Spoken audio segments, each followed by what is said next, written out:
Je m'appelle Geneviève Pagé, je suis professeure à l'UQAM au département de sciences politiques. Je suis membre également de l'IREF et du REQEF, du Réseau québécois en études féministes.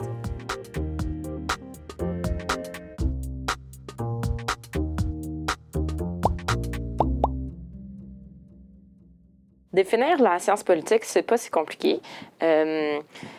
C'est en fait le champ de recherche et de savoir qui se préoccupe du vivre ensemble, qui se préoccupe de comment on organise, on structure, soit informellement ou formellement, la distribution du pouvoir et des ressources, en fait. Pour beaucoup de politologues, ça va être un focus sur l'État, puisque c'est la structure principale qui organise, si on veut, qui légitime différents pouvoirs, qui distribue les ressources, qui légitime qui a accès à quelles ressources. Mais c'est pas la seule structure qui a cette fonction-là. Et il y a bien sûr tous les rapports de pouvoir informels qui sont inclus dans ça, puis qui peuvent, donc en fonction de l'objet spécifique sur lequel on travaille, soit l'accès à ces structures de pouvoir-là, ou soit la répartition ou la conception même du pouvoir au niveau plus théorique. Ce sont tous donc des objets qui font partie du champ de la science politique.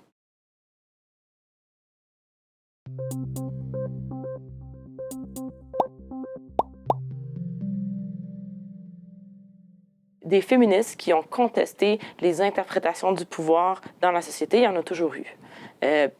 Aussi loin qu'on se rappelle, aussi loin qu'on a des documents, on sait qu'il y a des femmes qui ont contesté la manière dont on structurait la société et la manière dont on organisait la distribution du pouvoir et des ressources, et même les conceptions du pouvoir, les conceptions du bon, du juste, etc.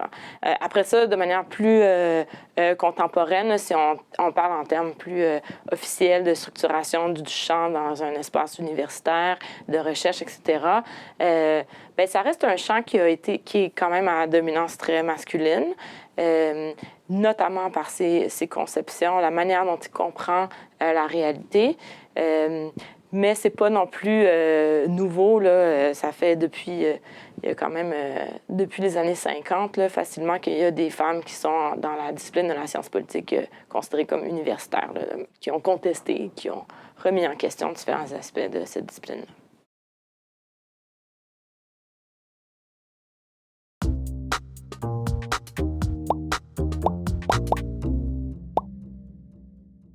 La plus grosse transformation que les féministes ont amenée à la science politique, c'est une transformation qui a émané des mouvements militants.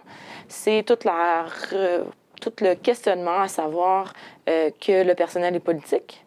Ça a ouvert tout plein de champs de connaissances et de recherche sur des sujets qui n'étaient pas du tout considérés comme faisant partie de l'objet de recherche qui est le politique ou la politique, suggérant que c'est non seulement essentiel, mais important de réfléchir aux relations de pouvoir dans l'intime, dans la sexualité, dans la famille, dans l'interfamilial, à tous les niveaux, si on veut, à toutes les strates de la société. Et bien sûr, de réfléchir l'influence du politique conceptualisé comme une structure formelle sur les espaces qui sont considérés privés ou domestiques, et l'impact également, à l'inverse, de ce qui se passe dans la famille sur l'accès, par exemple, à la sphère publique ou l'accès au pouvoir formel ou légitimé par les institutions. À travers, si on veut, ce questionnement-là qui a émergé des mouvements féministes, il y a bien sûr une remise en question de c'est quoi le politique et par extension, donc, qu'est-ce qui est l'objet de la science politique? C'est main dans la main avec une autre remise en question super centrale pour les féministes en sciences politiques, c'est la division privé-public. Donc, cette séparation-là entre ce qui est considéré comme l'espace public de débat où les êtres rationnels peuvent se rencontrer, échanger, réfléchir collectivement pour essayer d'aller vers un but commun ou le bien-être général de la société, dans une conception très, très rousseauiste. Et le domaine privé, qui est vraiment l'espace où l'État n'a pas à s'ingérer, qui est comme protégé du regard de la gestion de l'État et qui maintient des structures très, très hiérarchiques, hein, où on a le père qui est le chef de famille et qui a le droit d'être très, très autoritaire dans l'espace privé. Cette conceptualisation-là de la dichotomie, elle a servi à exclure littéralement les femmes des structures de pouvoir et de l'espace public. Donc, c'est en créant cette division-là qu'on se met à séparer sur la base du genre l'organisation sociale d'une manière qui n'existait pas auparavant. Et donc, remettre en question cette dichotomie-là qui est maintenant au centre des conceptions politiques, c'est reconceptualiser en fait la conception même de l'État moderne, de la sphère publique, de qu'est-ce que c'est, qu'est-ce que ça veut dire et c'est quoi ces frontières et pourquoi ces frontières existent et qu'est-ce que ça a comme effet sur la hiérarchie entre les différents individus d'avoir des frontières de cette nature-là. Un des autres apports que le féminisme a fait à la science politique, c'est une reconceptualisation de la notion même de pouvoir. Traditionnellement, en sciences politiques, on considère le pouvoir comme un pouvoir foncièrement négatif, c'est-à-dire le pouvoir de coercition, le pouvoir de contrôler l'action des autres. Très, très tôt, avant même la théorisation formelle, les féministes, notamment les militantes, ont contesté ces notions de pouvoir-là, puisque elles tentaient de regagner du pouvoir sur leur vie sans en enlever aux autres. Hein.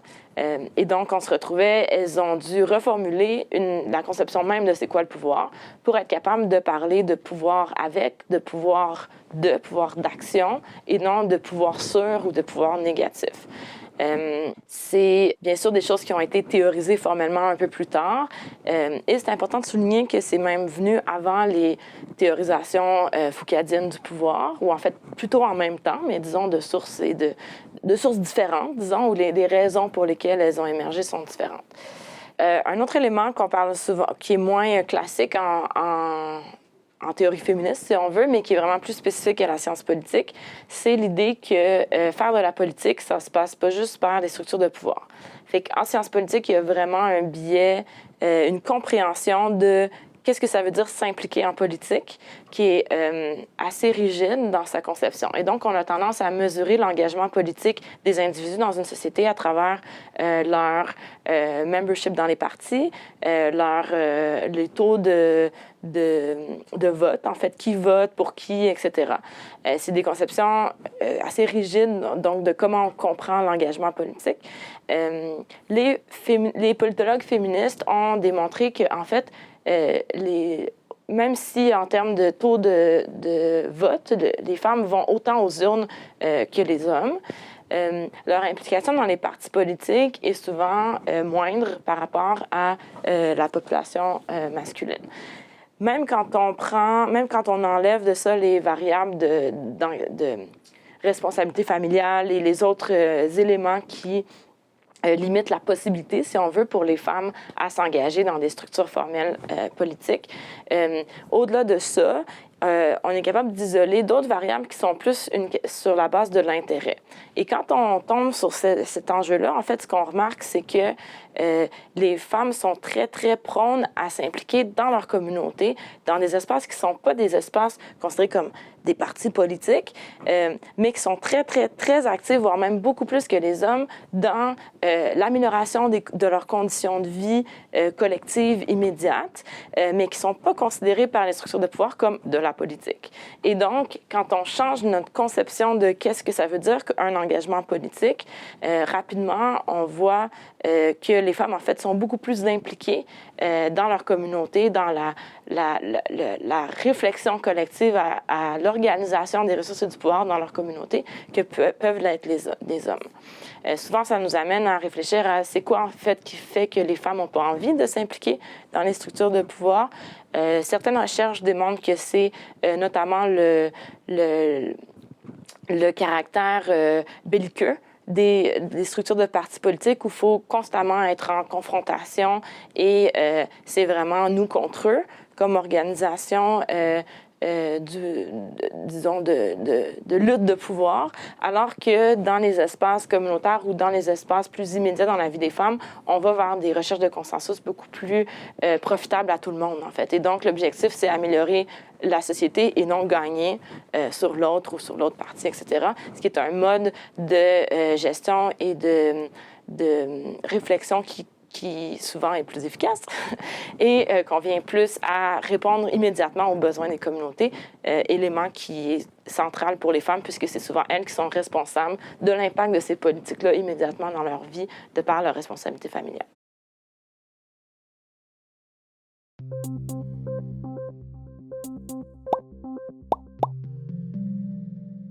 L'intégration des réflexions féministes en sciences politiques, ça n'a pas été et ce n'est toujours pas quelque chose de simple.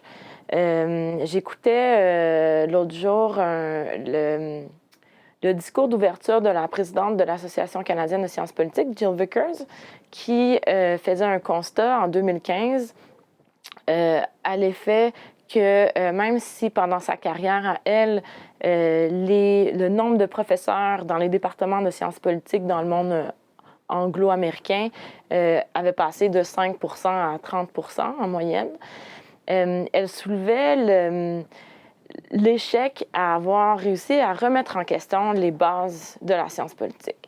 Et donc, habituellement, on dit pour qu'un un groupe passe d'une représentation juste descriptive où on peut compter les corps et que ce groupe-là puisse avoir une influence sur la manière dont les choses sont faites ou la manière dont on réfléchit les enjeux.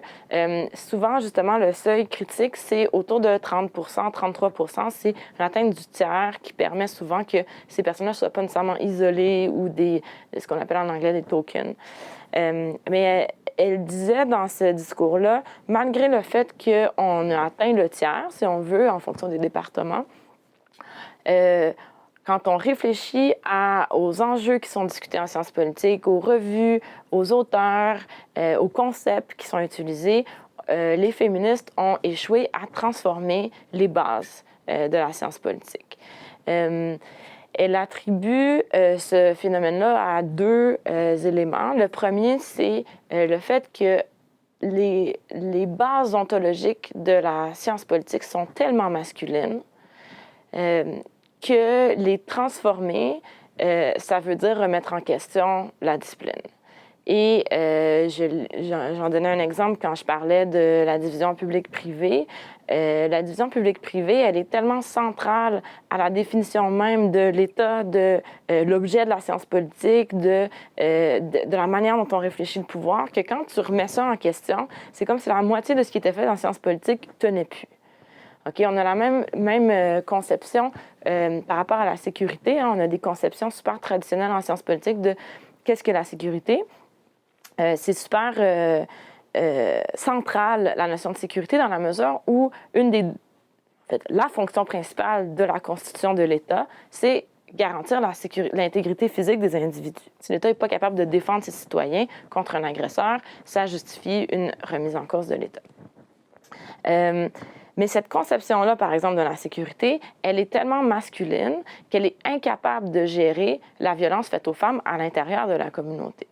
Okay? Et réfléchir à la responsabilité de l'État comme étant de protéger ses citoyennes de la violence masculine ou de la violence faite aux femmes, peu importe ça vient de qui, c'est tellement transformer la notion de l'État ou le rôle de l'État qu'il y a une résistance énorme de la part des intellectuels ou des politologues c'est beaucoup plus simple, en fait, de juste faire comme « Ah oui, bien, continuez d'étudier ça, là, mais venez pas changer nos choses. » Okay? C'est vraiment ça, la relation, c'est qu'il y a un espace pour faire de la science politique féministe, mais cet espace-là, on ne permet pas qu'il remette en question le cœur, vraiment le centre de c'est quoi la science politique.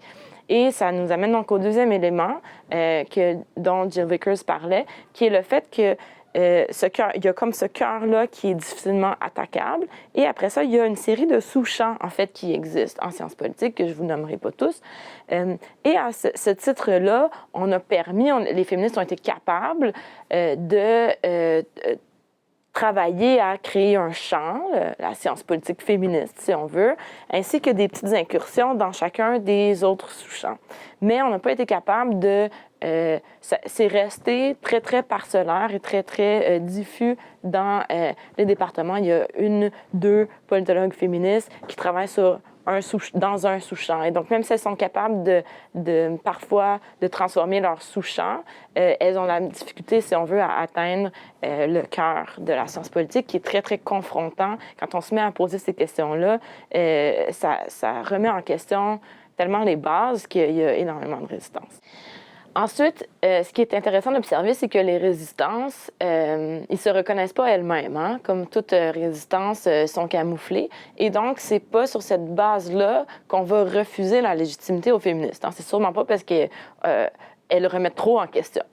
Bien que des fois, ça ressemble à ça. Une des résistances principales qui est nommée, c'est la présupposée absence d'objectivité des féministes qui travaillent en sciences politiques. C'est bien sûr une des plus belles contradictions qui existent en sciences politiques, dans la mesure où, je prends un exemple au Québec, aucun politologue québécois remet en question le fait qu'il est québécois pour étudier le mouvement souverainiste, par exemple. OK, c'est pas du tout un conflit d'intérêts. À l'opposé, quand on voit des femmes qui étudient des femmes, là, on identifie un biais. Alors, on peut se poser la question pourquoi, quand un homme étudie des hommes, il n'y a pas de biais, et quand une femme étudie des femmes, il y a un biais. De la même manière, les femmes racisées en sciences politiques vivent encore plus de délégitimation de leur parole, surtout si elles travaillent sur un objet qui est proche en termes démographiques, si on veut, de leur réalité. Et donc, on a constamment cette remise en question-là de la légitimité de notre objet et de sa proximité comme servant d'excuse, si on veut, pour ne pas considérer les savoirs qui sont produits. Bien sûr, les féministes ont répliqué à ça depuis longtemps, et pas juste en sciences politiques, avec toute la théorie du point de vue situé, qui essaye vraiment de mettre en lumière à quel point tout le monde a un point de vue situé. Tout le monde réfléchit à son objet de recherche avec toute une série de biais qui sont liés soit à son expérience, soit à l'état de ses connaissances à ce moment-là, etc.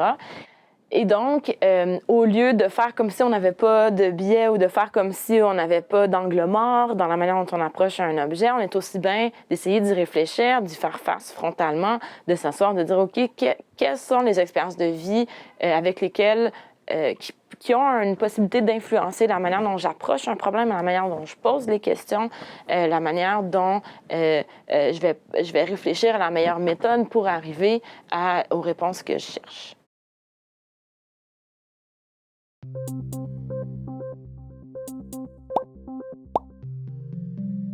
Un des objets de recherche qui est au centre de mes réflexions actuelles, c'est comment la conception de l'intersectionnalité transforme les relations entre les féministes. Donc, un des enjeux que soulève l'intersectionnalité, c'est comment réfléchir aux différentes structures de pouvoir de manière simultanée et comprendre la complexité de leur impact sur les femmes, notamment.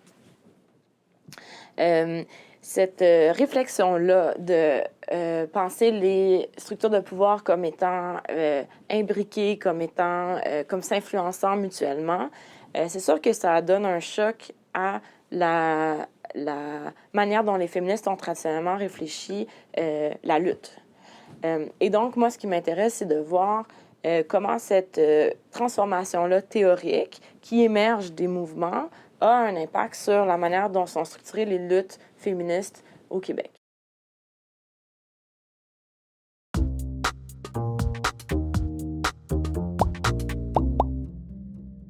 Dans le cadre du Réseau québécois en études féministes, on s'est regroupé par chantier, ce qu'on appelle des chantiers, donc un peu des objets de travail, pour essayer justement de fédérer des professeurs ou des chercheurs qui travaillent sur des enjeux similaires, mais pas nécessairement avec les mêmes approches. Par exemple, moi, je suis responsable du chantier sur la pédagogie féministe. Donc, c'est un chantier qui se préoccupe de comment on enseigne le féminisme dans les espaces universitaires, mais pas seulement, également en éducation populaire. Donc, on a toutes des préoccupations qui se regroupent autour de comment on enseigne, qu'est-ce qu'on enseigne, comment on enseigne l'égalité, que ce soit au primaire, au secondaire, à l'université, comment on transforme les rapports sociaux entre les gens dans la classe, mais aussi pour l'extérieur. C'est vraiment un exemple de collaboration super fructifiant dans la mesure où on produit des textes, des réflexions ensemble. On a fait un mini projet de recherche ensemble pour essayer de documenter les bonnes pratiques qui se font dans les différentes disciplines, aux différents niveaux d'enseignement, donc autant universitaire, cégep, secondaire et primaire. Par extension, les bonnes pratiques d'enseignement des notions féministes et bien sûr les résistances auxquelles on fait face. On essaie de les documenter pour pouvoir développer des outils et les transformer pour l'avenir. Puis pour moi, ça fait un lien énorme avec mes autres champs de recherche dans la mesure où, pour moi, l'espace de la salle de classe, est un microcosme des dynamiques de pouvoir qu'on retrouve de manière beaucoup plus générale dans la société. Et c'est un espace comme un autre où on peut intervenir dans ces dynamiques-là et transformer la manière dont les gens interagissent les uns avec les autres pour essayer d'aller vers des interactions plus égalitaires. Puis c'est là que ça rejoint l'engagement féministe. Hein. Pour moi, l'engagement féministe, c'est le fait de dire, consciemment, je veux transformer les relations entre les individus pour au moins subvertir, voire faire disparaître les dynamiques de pouvoir, notamment celles ancrées dans les rapports de genre, mais également les rapports de classe, les rapports de race, etc., qui structurent les interactions entre les individus, mais également l'accès au pouvoir par la suite.